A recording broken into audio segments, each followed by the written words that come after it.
तं भजे तापत्रयापहं चित्रैः पदैश्च गम्भीरैर्वाक्यैर्मानैर्खण्डितैः गुरुभावं व्यञ्जयन्ते भाति श्रीजयतीर्थवाक् नौमिन्याय सुधाधिकृज्जय मुनीन् श्रीपादराट्सन्मणिन् व्यासार्यान् विविधागमाब्धिविहरान् श्रीवादिराजानपि वन्दे हंसवरान् रघुत्तमगुरून् वैदग्ध्यवारां निधीन् श्रीसत्यव्रतराघवेन्द्रमुनिपान् सद्बोधसद्ध्यानपान् विद्यायां विबुधाचार्यं वेदज्ञानाब्धिचन्दिरं दुर्मतध्वान्तमार्तण्डं सत्यज्ञानमुनिं भजे सत्याभिज्ञकराब्जोत्थान् पञ्चाशद्वर्षपूजकान् सत्यप्रमोदतीर्थार्यान् नौमिन्यायसुधारतान् शास्त्रेषु पारदृश्वानं शास्त्रज्ञेषु च वत्सलं दीनभक्तोद्धारकरं सत्यात्मानं गुरुं भजे विद्यापीठविदातारं विद्यावारिधिचन्दिरं विद्यार्थिवत्सलं वन्दे महामहिमसद्गुरुम् आपादमौलिपर्यन्तं गुरूणाम् आकृतिं स्मरेत् तेन विघ्नाः प्रणश्यन्ति सिद्ध्यन्ति च मनोरथाः शुभान् ध्यायन्ति ये कामान् गुरुदेवप्रसादजान् इतरान् आत्मपापोत्तान् तेषां विद्या बलिष्यति विघ्नध्वन्तनिवारणैकतरणिः विघ्नाटवीहव्यवाड् विघ्नव्यालकुलोपमरदगरुडो विघ्नेव पञ्चाननः विघ्नोत्तुङ्गगिरिप्रभेदनभविः विघ्नाब्धिकुम्भोद्भवः विघ्नाघौगगनप्रचण्डपवनः पायात् प्रसादो गुरोः। श्री गुरुभ्यो नमः। हरि ओम हरि ओम हरि ओम। कल हमने अष्टवसुओं ने ब्रह्मा जी को जो प्रार्थना की है वो सुनी है। उस प्रार्थना के अनुसार अष्टवसु लोगों ने ये कहा कि हम मनुष्य रूप में पैदा होंगे, लेकिन मनुष्य योनि में, मनुष्य गर्भ में पैदा न होंगे। इसीलिए अष्टवसुओं ने जान लिया कि गंगा देवी अभी मनुष्य लोक में पधारने वाली है, मूल रूप से पधारने वाली है। इसलिए उन लोगों ने गंगा जी को बोला, हम आपके गर्भ में पैदा हो जाएंगे, लेकिन हम लोगों को आप पैदा होते ही मार दो। तभी गंगा ने कहा, इस कृत्य से मुझे पाप लगता न होगा और आपसे वैर उत्पन्न न होता होगा तो ये कार्य मैं अवश्य करूंगी। तभी वैसा ही होगा, ऐसे इन सब लोगों ने कहा। तभी इतना सब ध्यान में रखकर ये देव कार्य सिद्धि होने के लिए गंगा जी प्रतीप राजा के पास, आपकी पत्नी मुझे बनाओ, ऐसे कहकर गई और उसके दक्षिण उरु पे बैठ गई। तभी प्रतीप राजा बोला, भार्या भागो वाम इति प्रसिद्ध। भार्या का, पत्नी का जो स्थान है वो वाम स्थान है, वाम उरु पर बैठना चाहिए था, लेकिन आप तो मेरी स्नुषा जैसी हो गई, आप तो मेरी बहू जैसी है, लेकिन आप तो बोल रही है मैं मुझसे विवाह करो, ये तो संभव नहीं होगा। अतः मैं मेरे पुत्र के लिए आपका स्वीकार करता हूं। तभी शंतनु से विवाह करने की इच्छा गंगा देवी ने व्यक्त की और गंगा देवी ने कंडीशंस डाले। मैं कौन हूं ऐसा कदापि न पूछे, मैं क्या कर रही हूं उस कार्य में दखल अंदाजी न करें, और तीसरा, कुछ भी गलत काम करने से ये कार्य क्यों किया, इसके पीछे कारण क्या है, ऐसा न पूछे। इतना हो तो मैं विवाह करने के लिए तैयार हूं, ऐसा गंगा जी ने कहा। तभी क्या हुआ ये अभी हम सुनेंगे। अभी श्लोक नंबर 35 से हम शुरू करने जा रहे हैं। श्लोक नंबर 35, ये श्लोक। ततस्तु सा शन्तनुतोष्टपुत्रान् ततस्तु सा शन्तनुतोष्टपुत्रान्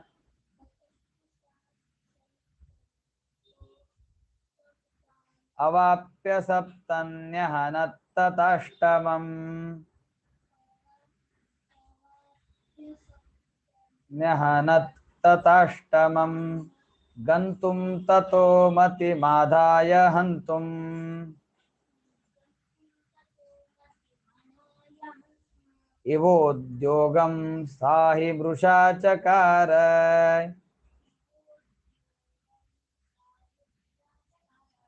ततस्तु सा शन्तनुतोष्टपुत्रान् अवाप्य सप्तन्यहनत्तताष्टमम् गन्तुं ततो मतिमादाय हन्तुम् इवोद्योगं साहि मृषा चकार। इसके बाद गंगा देवी और शंतनु का धूमधाम से विवाह हो गया। उस विवाह के पश्चात गंगा जी को शंतनु से अष्टपुत्र प्राप्त हो गए। एक के बाद एक के बाद एक ऐसे अष्टपुत्र प्राप्त हो गए। उसमें सप्तपुत्रों को गंगा देवी ने उनकी इच्छा जैसी थी उस इच्छा के अनुगुण मार दिया। अपने नदी में ही, गंगा में ही डुबा के उन सब लोगों को मार दिया। उसके बाद अष्टम पुत्र जो था उसको मारना गंगा देवी को नहीं था। गंगा देवी ने तो एक पुत्र तो बचा रहना चाहिए ऐसा कहा था। ये जो अष्टम पुत्र है उसको मारना नहीं था। यही जिनामक वसु का अवतार है, अष्टम पुत्र। उसको मारना नहीं था, लेकिन मैं उसे मारने जा रही हूं ऐसे झूठा ही उसने दिखाया। जैसे 7 बच्चों को उसने मार डाला था, उसी प्रकार से इस पुत्र को भी गंगा देवी मारने जा रही है ऐसा गंगा ने सब लोगों को दिखाया। ये सिर्फ दिखावा था, ये वास्तव में अष्टम पुत्र को मारने का उद्यम नहीं था, मारने का प्रयास भी नहीं था। क्यों ऐसा प्रयास किया गंगा देवी ने? मध्वाचार्य जी 36 श्लोक में निर्णय दे रहे हैं। हम अभी श्लोक नंबर 36 देखेंगे। अवस्थितिर्नाति सुखाय मानुषे, अवस्थितिर्नाति सुखाय मानुषे यतः सुराणाम् अत एव गन्तुम्, यतः सुराणाम् अत एव गन्तुम् अत ऐच्छन्न तस्या हि बभूव मानुषो, ऐच्छन्न तस्या हि बभूव मानुषो देहो नरोत्थो हि तदा स शन्तनोः। अवस्थितिर्नाति सुखाय मानुषे यतः सुराणाम् अत एव गन्तुम् ऐच्छन्न तस्या हि बभूव मानुषो देहो नरोत्थो हि तदा स शन्तनोः।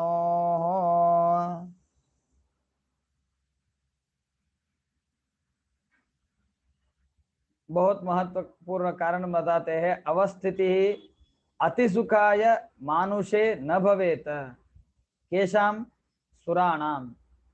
जो देवता लोग हैं उन देवता लोगों को मूल रूप से मनुष्य योनि में रहना, मनुष्य भूमि पे रहना उनके महासुख को कारण नहीं होता है। देवता लोग जो है वो अपने अपने लोक में, अपने अपने लोक में महासुख का अनुभव करते हैं। लेकिन वो देवता जब भी मनुष्य रूप से अर्थात मूल रूप से भूमि पर आते हैं तभी उनको अपने लोक में जो आनंद प्राप्त होता है उतना आनंद प्राप्त करना भूमि पर नहीं जमता है। एवंच एवंच भूमि पर मूल रूप से बहुत काल तक रहना ये देवता लोगों के लिए सुख कारण नहीं होता है। इसीलिए गंगा देवी भूमि पर पधारी थी। अभी उसने जाने का मन बना लिया था। यद्यपि उनके पति शंतनु जी भूमि पर थे, इसीलिए गंगा देवी आई थी, लेकिन शंतनु का जो देह था वो मनुष्य देह था। वो मनुष्य रूप से ही पैदा हो गया था शाप की वजह से। लेकिन गंगा देवी को शाप नहीं था, वो तो मूल रूप से आई थी। इसलिए मनुष्य रूपी शंतनु के साथ इन सारे मनुष्यों में मूल रूप से रहना ये अतीव सुख कारण नहीं है, नहीं रहना चाहिए। इसी कारण से गंगा देवी ने जाने की ठान ली थी। अभी अपना ये जो भूवास है, भूमिवास है, वो खत्म करना गंगा देवी चाह रही थी। कुछ तो कारण उसे चाहिए था, इसीलिए ये कारण आगे करके अर्थात अष्टम पुत्र का वध करने जा रही हूं ऐसा दर्शाते हुए इस एक कारण से गंगा देवी निकलने के तैयारी में थी। तभी क्या हुआ, ये कारण तो कैसे बन गया, 7 लोगों को तो उन्होंने मारा था, तभी कुछ नहीं होता। ये अष्टम पुत्र के बारे में क्या हो गया, नेक्स्ट श्लोक में बताते हैं। श्लोक नंबर 37 देखेंगे। ताम पुत्र निधनोद्युक्ताम न्यवारयत शंतनु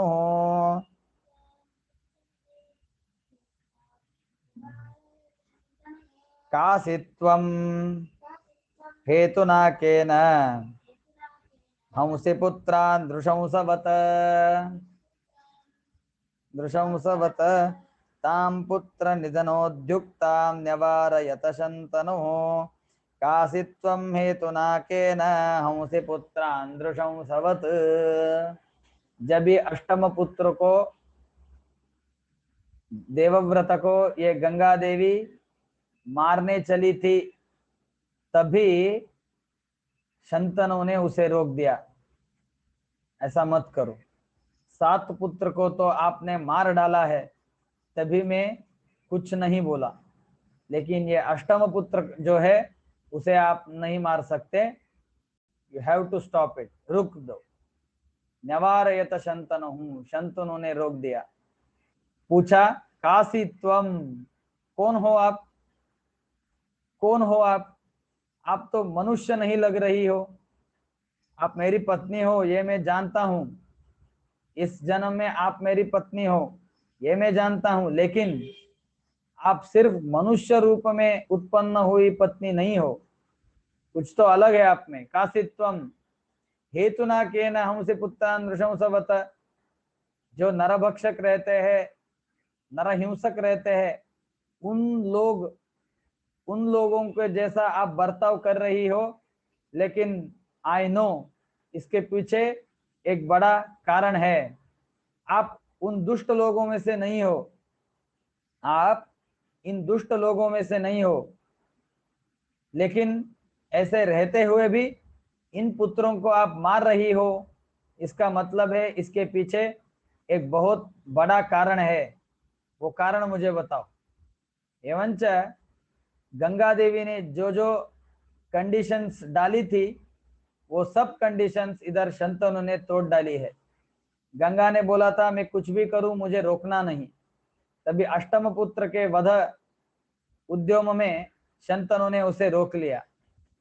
कौन मैं कौन हूं ये न पूछे, लेकिन शंतनु ने पूछ लिया कासित्वम, मैं कुछ भी गलत करूं लेकिन कारण न पूछना, ये तीसरी कंडीशन थी। तभी इस शंतनु ने पूछ लिया कौन से हेतु से आप इन सभी बच्चों को मार दिए जा रही हो, मार डाली जा रही हो। एवंच तीनों कंडीशंस तोड़ डाले हैं। इधर वरुण जी अर्थात शंतनु, मनुष्य रूप में जो वरुण जी है शंतनु रूप से, वो शंतनु जी एक महत्वपूर्ण बात कहते हैं, मुझे आप दुष्ट नहीं लग रही हो, इसका कारण एक है। श्लोक नंबर 38 देखेंगे। रूपम सुरवर स्त्रीणाम, 38, रूपम सुरवर स्त्रीणाम तव ते नन पापकम पापकम, कभी कभी कुछ अलग ग्रंथों में तव तेन न पातकम ऐसा भी पाठ है। दोनों पाठ सामंजस्य ही है। रूपम स्वरवर स्त्रीणाम तव ते न पातकम।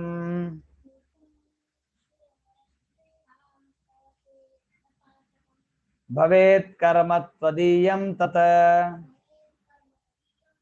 महत्कारणमत्र हि।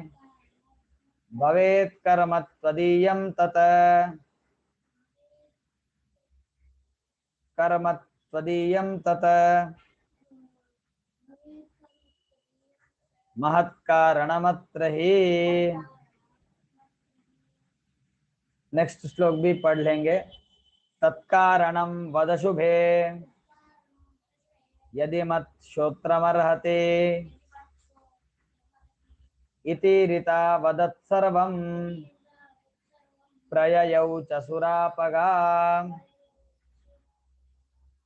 38 और 39 श्लोक को एक बार मैं पढ़ता हूँ, उसके बाद इसका अर्थ जानने की कोशिश करेंगे।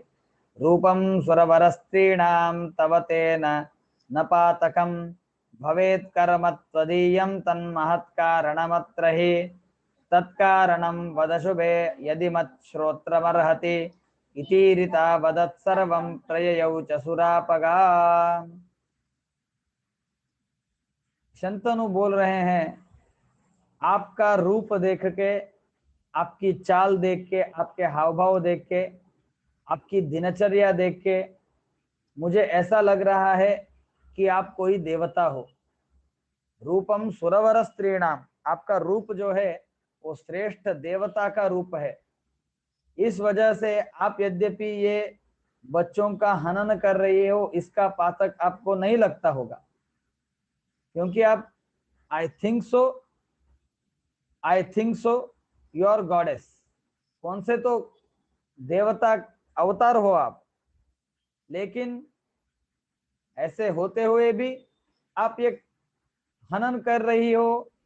इसका मतलब है ये आपको पाप कारण नहीं है, लेकिन there must be some important reason. वो कारण क्या है, क्यों मार रही हो? क्योंकि जो दुष्ट होते हैं, नीच होते हैं, योग्यता में अधम लोग रहते हैं, वो लोग ऐसे करते हैं, उनके मुख में भी ये दुष्टता झलकती रहती है, लेकिन आपके मुख में ऐसा कोई दुष्टता नहीं झलक रही है। राग द्वेष आपको नहीं है। द्वेष न रहते हुए भी ये घिनौना कृत्य आप कर रही हो, इसका मतलब है इसके पीछे एक बड़ा देव कार्य है, देव गुह्य है। शंतनु जो बोलते हैं, वो कारण सुनने में यदि मुझे योग्य है, यदि वो कारण सुनने में मैं योग्य हूं, मेरी योग्यता है, तो आप बताओ क्यों किया आपने ऐसा? हु आर यू, कौन हो आप? तभी उस गंगा जी ने सभी बता डाला। देखो, मैं जो हूं वो मूल रूप में गंगा देवी हूं।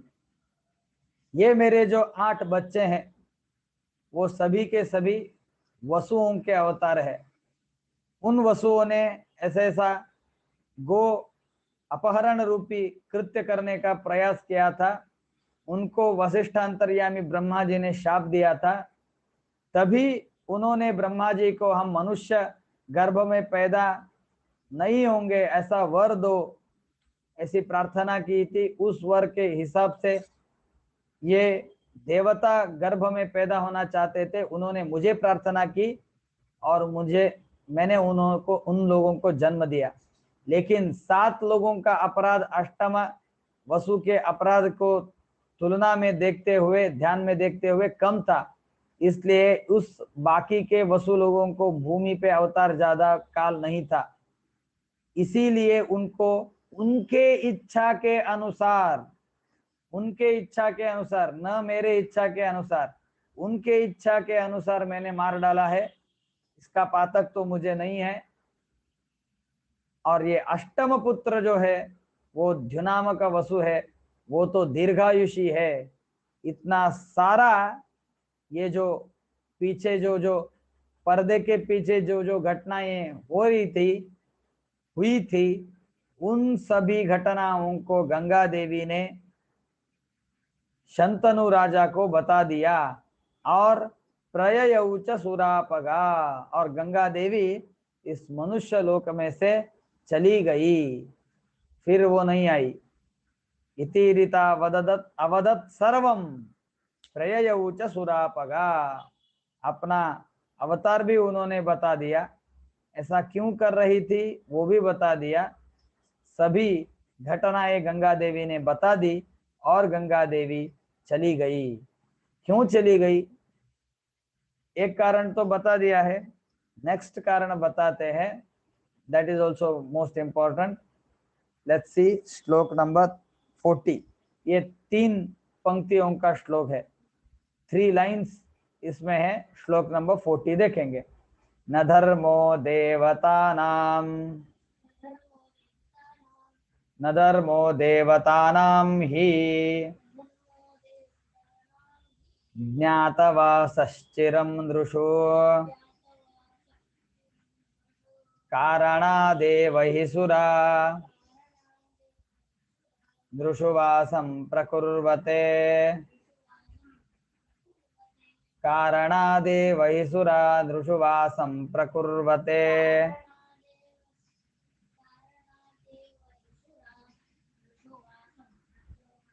कारणापगमे यान्ति धर्मोऽप्येषां तथाविदः,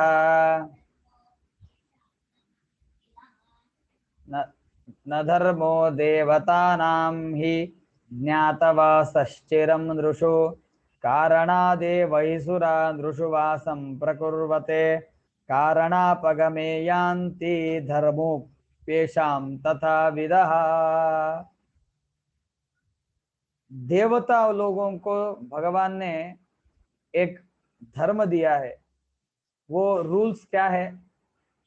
ज्ञातवासः, अपने मूल रूप, अपना जो मूल रूप है उस मूल रूप में वो जब भी सब लोगों को उनके मूल रूप के बारे में पता चलता है तो उस मूल रूप से भूमि पे देवता लोग न रहें, ये भगवान ने किया हुआ धर्म है।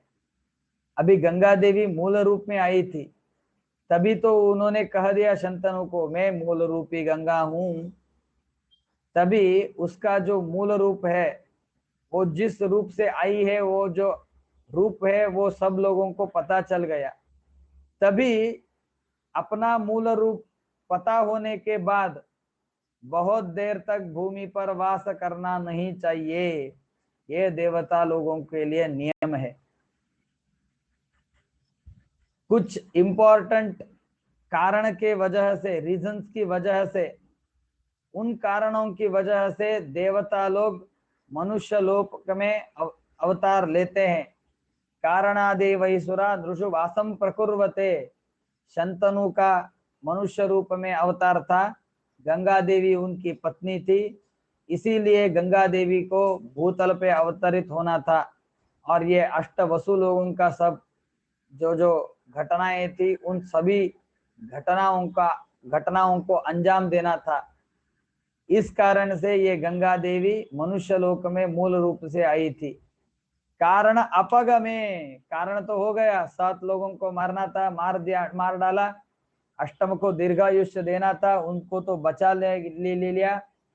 एवं गंगा देवी का जो आना था, उसका जो कारण था, वो सब प्रयोजन खत्म हो गया।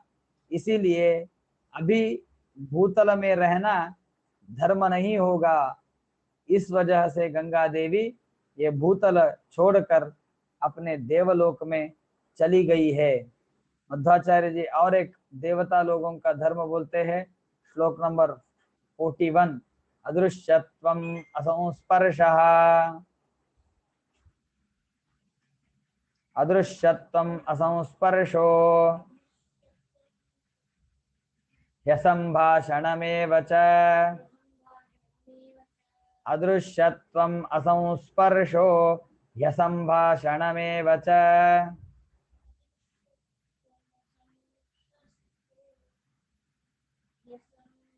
क्षणमेव सुरैरपि द्रुजातैस्तु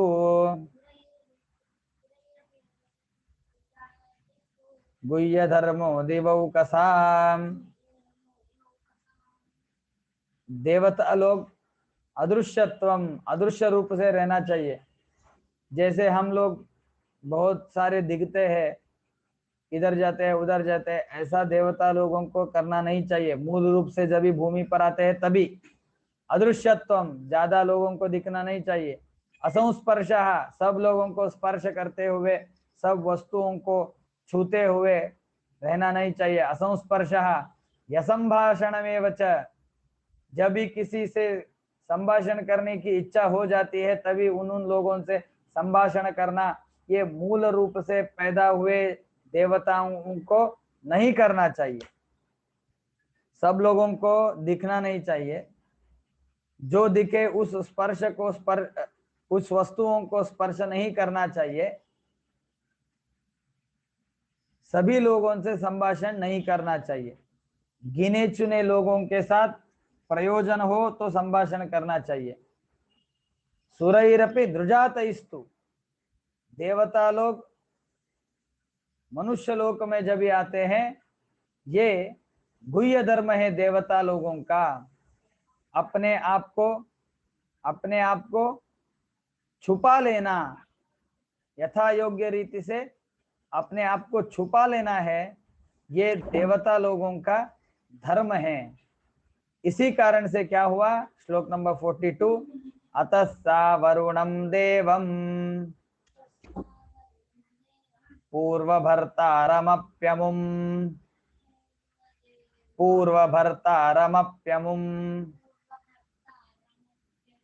नृजातं शन्तनुं त्यक्त्वा प्रययौ वरुणालयम्। इसी वजह से अपने पति को त्याग कर, नरलोक में पैदा हुए शंतनु को त्याग कर वो वरुण देव के मुख्यालय में चली गई। ये बहुत महत्व का इम्पोर्टेंट निर्णय मध्वाचार्य ने दिया है। अभी जो श्लोक आने वाला है वो भी बहुत महत्वपूर्ण श्लोक है। इन श्लोकों को हम अच्छे तरह से जान लेंगे। अभी इस श्लोक से ये अष्टम पुत्र का अध्ययन का वगैरह कथा शुरू हो जाने रहा है, देखेंगे। सुतमष्टममादाय भर्तृरेवाप्यनुज्ञया, सुतमष्टममादाय भर्तृरेवाप्यनुज्ञया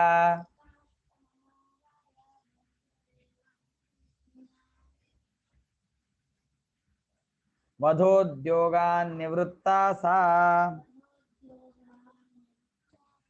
वधोद्योगान् निवृत्ता सा ददौ पुत्रं बृहस्पतौ, ददौ पुत्रं बृहस्पतौ। हाँ, जब भी गंगा देवी ने अपने मूल रूप का प्राकट्य कर डाला, जो जो प्रयोजन थे वो सब प्रयोजन बताएं। उसके बाद गंगा देवी ने कहा, वरुण जी अर्थात शंतनु जी, हम अभी चलते हैं आपके देवता लोक में। आपका जो वरुण लोक है, उस वरुण लोक में मैं आपकी प्रतीक्षा करती हूँ। आपका जो जो मनुष्य रूप में कार्य है वो कार्य समाप्त कर आप जब भी मूल रूप में ऐक्य पाएंगे तभी हम फिर से मिलेंगे। ऐसा कह के गंगा जी चली गई है। जाते वक्त गंगा देवी बोलती है, हे पतिदेव, यदि आपकी आज्ञा हो, यदि आपकी आज्ञा हो तो उस आज्ञा के अनुसार मैं अपने ये अष्टम पुत्र को लेके जाती हूँ। उसका विद्याभ्यास पूरा करके, उसका विद्याभ्यास पूरा करवा के आपके पास छोड़ती हूँ। सुतम अष्टम आदाय, अपने साथ पति के आज्ञानुसार अष्टम पुत्र को गंगा जी लेके गई। भर्तृरेव अप्यनुज्ञया, भर्तृ के आज्ञा के अनुसार लेके गई है, कलह करके नहीं लेके गई है। वधोद्योगान निवृत्ता, जो वध कृत्य में प्रवृत्त हो गई थी उससे वो निवृत्त हो गई, आठवें पुत्र को लेके आई और उस पुत्र को बृहस्पत्याचार्य के पास गंगा जी ने छोड़ दिया। साददौ पुत्रम बृहस्पतौ, उसको बृहस्पत्याचार्य के पास अध्ययन के लिए छोड़ दिया। देखो कल हमने एक श्लोक पढ़ा था, जब भी देवता लोग मनुष्य रूप में भूमि पर अवतार करते हैं तभी उनको जो ज्ञान पूर्व मूल रूप में रहता है वो ज्ञान बहुत सारा कम हो जाता है। इसीलिए जो जो देवता अवतार करते हैं वो सभी लोग गुरु के पास अध्ययन के लिए जाते हैं। उनका ज्ञान जो है वो तिरोहित हुआ रहता है। वो इसीलिए उन सब लोगों को गुरुकुल में जाकर गुरु से अध्ययन करने की अनिवार्यता होती है। अभी तो ये कथा शुरू होने जा रही है, अभी बहुत सारे बड़े बड़े लोग जन्म लेने वाले हैं, बहुत सारे बड़े बड़े लोग जन्म लेने वाले हैं। इन सभी लोगों को अध्ययन की आवश्यकता होती है। क्यों आवश्यकता होती है? क्योंकि जब वो मनुष्य रूप में आते हैं, मनुष्य गर्भ में आते हैं अथवा मनुष्य अन्न का उपभोग करते हैं अथवा भूमि पर रहते हैं, तब भी उनका जो पूर्व ज्ञान था वो नष्ट हो जाता है, चला जाता है। इसीलिए अवतार रूप में पैदा हुए सभी देवताओं को प्रायः सभी देवताओं को अध्ययन करना पड़ता है। जो मुख्य प्राण है वो मुख्य प्राण का अलग है, भगवान लक्ष्मी देवी मुख्य प्राण, इनका जो अलग है, भगवान और लक्ष्मी देवी का सबसे अलग है। मुख्य प्राण का बाकी के देवताओं से बहुत अलग है, वो आगे आएगा तभी हम देखेंगे। लेकिन बाकी देवता लोगों का क्या है, वो जब भी मनुष्य रूप में भूतल पे पैदा होते हैं तो उनका ज्ञान चला जाता है। इसीलिए ये द्युनामक वसु था यद्यपि, तथापि भूतल पर अवतरित हो गया, इसी कारण से उसे अध्ययन करने की आवश्यकता थी, उसका अध्ययन अच्छा हो, इस अभिप्राय से गंगा देवी ने उसको बृहस्पत्याचार्य को अर्थात गुरु जी, देवगुरु जो है बृहस्पत्याचार्य, उनके पास छोड़ दिया। साददौ पुत्रम बृहस्पतौ, तभी कितने दिन तक अथवा कितने सालों तक वो इधर थे ये हम देखेंगे। देवव्रतो सावनुशासनाय, देवव्रतो सावनुशासनाय मात्रा दत्तो देवगुरौ शतार्धम्, मात्रा दत्तो देवगुरौ शतार्धम् संवत्सराणामखिलांश्च वेदान्, संवत्सराणामखिलांश्च वेदान् समभ्यसत्तद्वशगान्तरात्मा, तद्वशगान्तरात्मा समभ्यसत्तद्वशगान्तरात्मा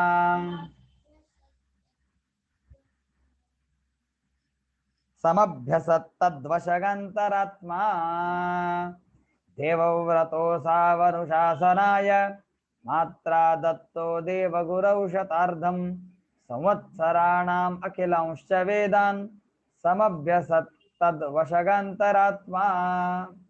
ये अष्टम वसु बृहस्पत्याचार्य के पास चले गए, इनका नामकरण कर दिया था देवव्रतः, देवव्रत इसका नामकरण कर दिया। बहुत सुंदर नाम है देवव्रत।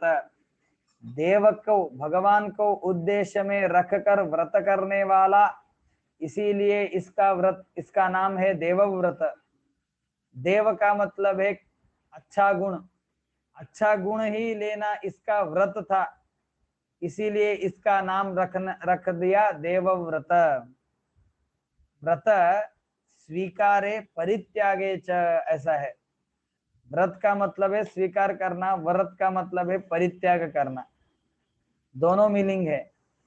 जब भी पयोव्रत करके भागवत में आता है, आप सब लोगों ने सुना होगा। पयोव्रत का मतलब क्या है? तभी पयस, क्षीर, दूध, वो स्वीकार करना, सिर्फ दूध ही स्वीकार करना, बाकी का कुछ नहीं स्वीकार करना। ऐसे प्रतिपदा से त्रयोदशी तक चलने वाला जो व्रत है उसको पयोव्रत कहते हैं। और एक मीनिंग है व्रत शब्द का परित्याग। चातुर्मास्य का व्रत रखते हैं, हम सब लोग चातुर्मास्य का व्रत रखते हैं।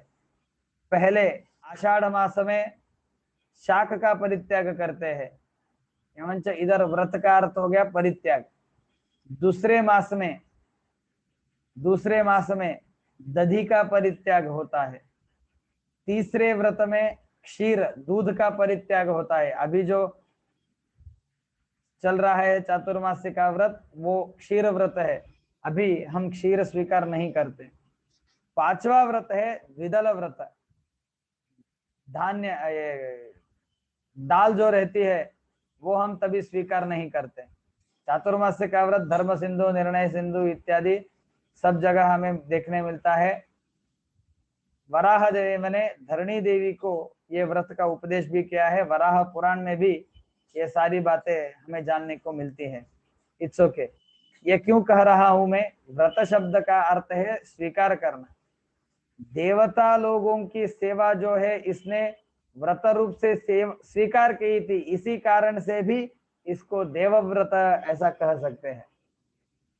भगवान के अवतार में मेरा भी सहाय रहे, भगवान जो अवतार लेके कार्य करने जा रहे हैं इसमें मेरा भी कुछ योगदान रहे, ऐसे समझ के ये कार्य करता था, इसीलिए इसका नाम देवव्रत रख दिया था।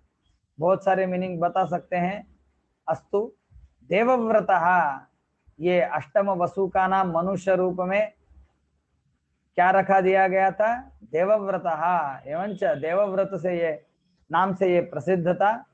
इसको गंगा जी ने बृहस्पत्याचार्य को अध्ययन करवाने के लिए सौंप दिया। देवव्रत बृहस्पत्याचार्य जी के पास 50 साल तक रहकर, तद्वशगः, वो बृहस्पत्याचार्य के वश रहकर उनकी सेवा करते हुए 50 साल तक वेदाध्ययन करते रहे।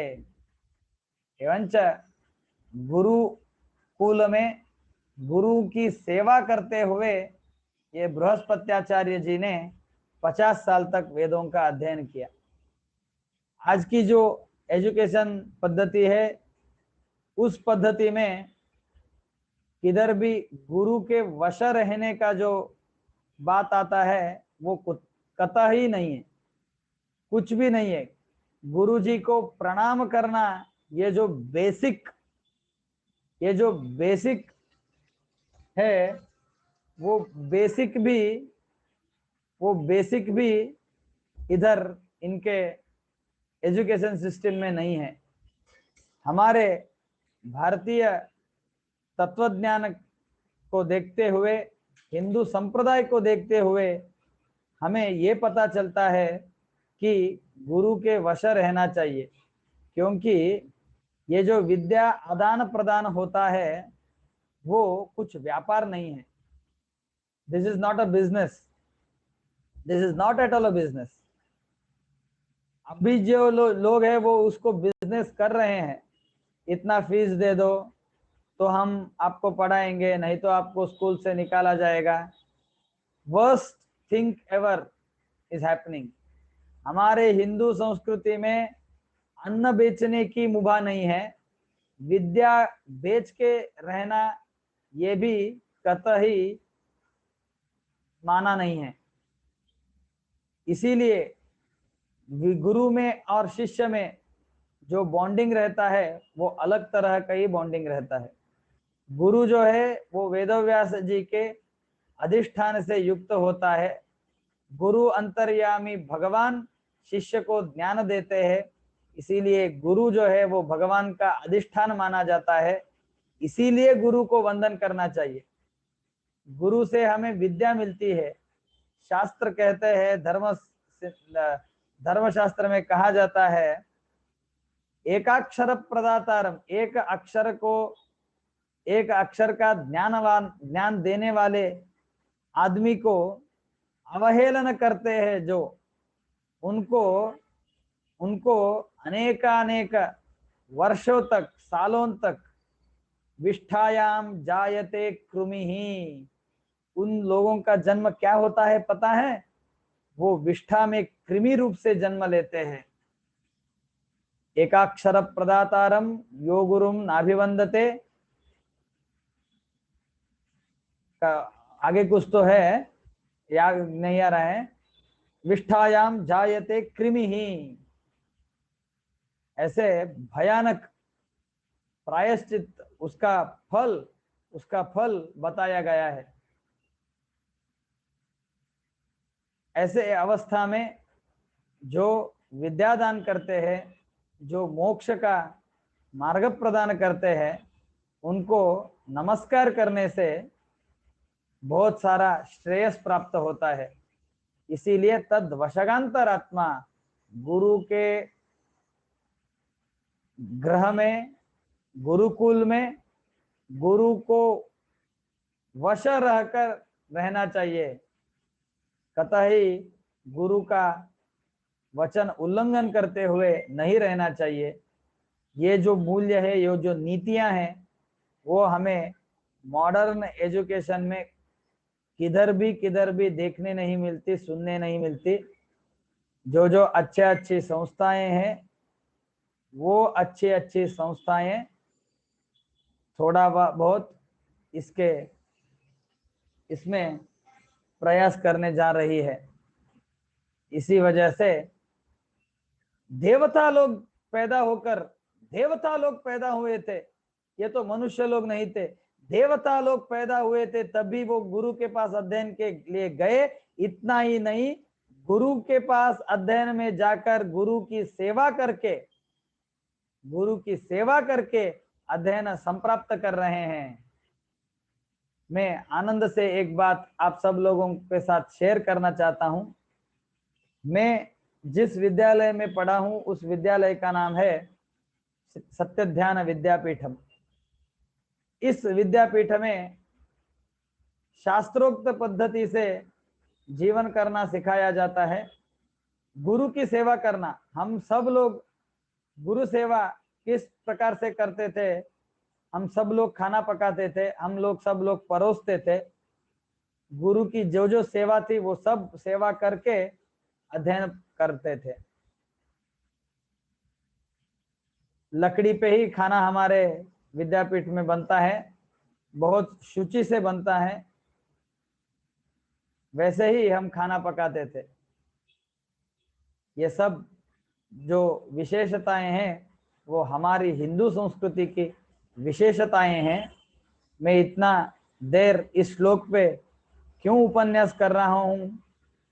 आगे बहुत हमें सीखना है, लेकिन ये जो संस्कृति है, ये संस्कृति हमारी अनुचान काल से, प्राचीन काल से आई हुई संस्कृति है। इस संस्कृति को त्याग कर सिर्फ और सिर्फ मॉडर्न एजुकेशन लेना, ये अपने जीवन की धन्यता कतई नहीं है। हमें आज के प्रसंग में मॉडर्न एजुकेशन के बिना रहने नहीं आ रहा है, तो हम अवश्य किंचित मॉडर्न एजुकेशन के लिए प्रयास करें। लेकिन मेरा आग्रह है कि मॉडर्न एजुकेशन को प्राप्त करते हुए जो ऐसी अद्भुत संस्थाएं हैं, उन संस्थाओं के बारे में जानकारी लेकर, गुरुओं को समझकर, गुरु भक्ति करते हुए, ये संस्कृत अध्ययन, शास्त्र अध्ययन भी करते हुए, दूसरी तरह लौकिक अध्ययन भी करते हुए अपना जीवन सफल बनाना चाहिए। ओके, अभी समय होने आ रहा है। अभी जो नेक्स्ट हम देखने जा रहे हैं, देवव्रत का अध्ययन। बाकी जो बचा हुआ समय है उस समय में पूरा नहीं हो सकेगा, इसके कारण मैं मेरा प्रवचन इधर ही रुकाता हूँ। आज नवरात्रि है, इसलिए नवरात्रि के इस पवित्र संदर्भ में आप सब लोगों को नवरात्रि की हार्दिक हार्दिक शुभकामनाएं देता हूँ। भगवान वेंकटेश जी, भगवान दुर्गा माता, महालक्ष्मी जी आप सब विशेष ज्ञान भक्ति वैराग्य देकर आपकी सारी मनोकामनाएं पूर्ण करे, ऐसी प्रार्थना करता हूँ और मैं इधर ही रुकता हूँ। गुरुमध्वांतर्गत श्री कृष्णार्पणमस्तु। इदं ज्ञानं हरेः पूजा हरेरेवोदितं सदा हरि अधीनं च सर्वत्र इत्येवं न्यासो हरौ स्मृतः यः सर्वगुणसम्पूर्णः सर्वदोषविवर्जितः प्रियतां प्रीत एवालं विष्णुर्मे परमः सुहृत् अनेन भावि यत्पुण्यम् अवाप्नोतु गुरुर्मम। श्रीकृष्णार्पणमस्तु।